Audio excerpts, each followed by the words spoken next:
आज बात करते हैं हिंदी कविता की 4 बेहतरीन और खूबसूरत रचनाओं की। अब इन कविताओं की गहराई और खूबसूरती को समझने के लिए कुछ खास बातें जाननी होंगी। तो चलिए इन 4 कवियों को समझने का एक छोटा सा गाइड बनाते हैं। सबसे पहले हैं भक्तिकाल के महान कवि रैदास। चलिए उनके पद से शुरू करते हैं। इनके पद सच्ची भक्ति की बात करते हैं, किसी भी तरह के दिखावे और भेदभाव के खिलाफ।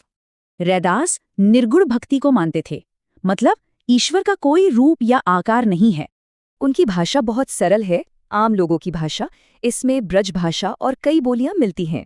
हाँ, और अलंकार का इस्तेमाल भी देखिए, ये भाषा को खूबसूरत और असरदार बनाते हैं।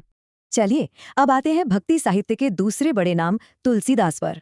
इस संवाद में जज्बात और लोक भाषा का जबरदस्त मेल है, बहुत दमदार। तुलसीदास सगुण भक्ति के कवि हैं, यानी वो ईश्वर को किसी रूप में पूजते हैं, जैसे कि राम। तो फर्क साफ है ना? एक तरफ निराकार ईश्वर, दूसरी तरफ साकार देवता की भक्ति। और हाँ, इसमें लोकोक्ति यानी आम कहावतों का भी बहुत इस्तेमाल हुआ है।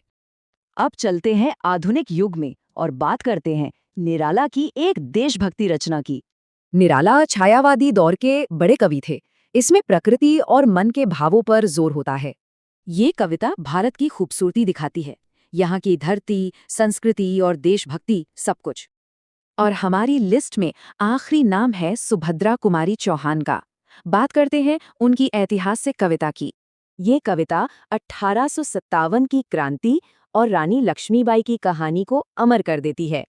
इसे लोक गीत शैली में लिखा गया है, इसीलिए ये किसी गाने की तरह याद हो जाती है। इसमें मुहावरों का भी बहुत अच्छा इस्तेमाल है, जो कहानी को और भी मजेदार बना देता है। तो ये थे 4 कवि। अब देखते हैं कि हमने अपने टूल किट में क्या क्या सीखा। इस टेबल से एक नज़र में पता चलता है कि किस कवि की क्या खासियत है।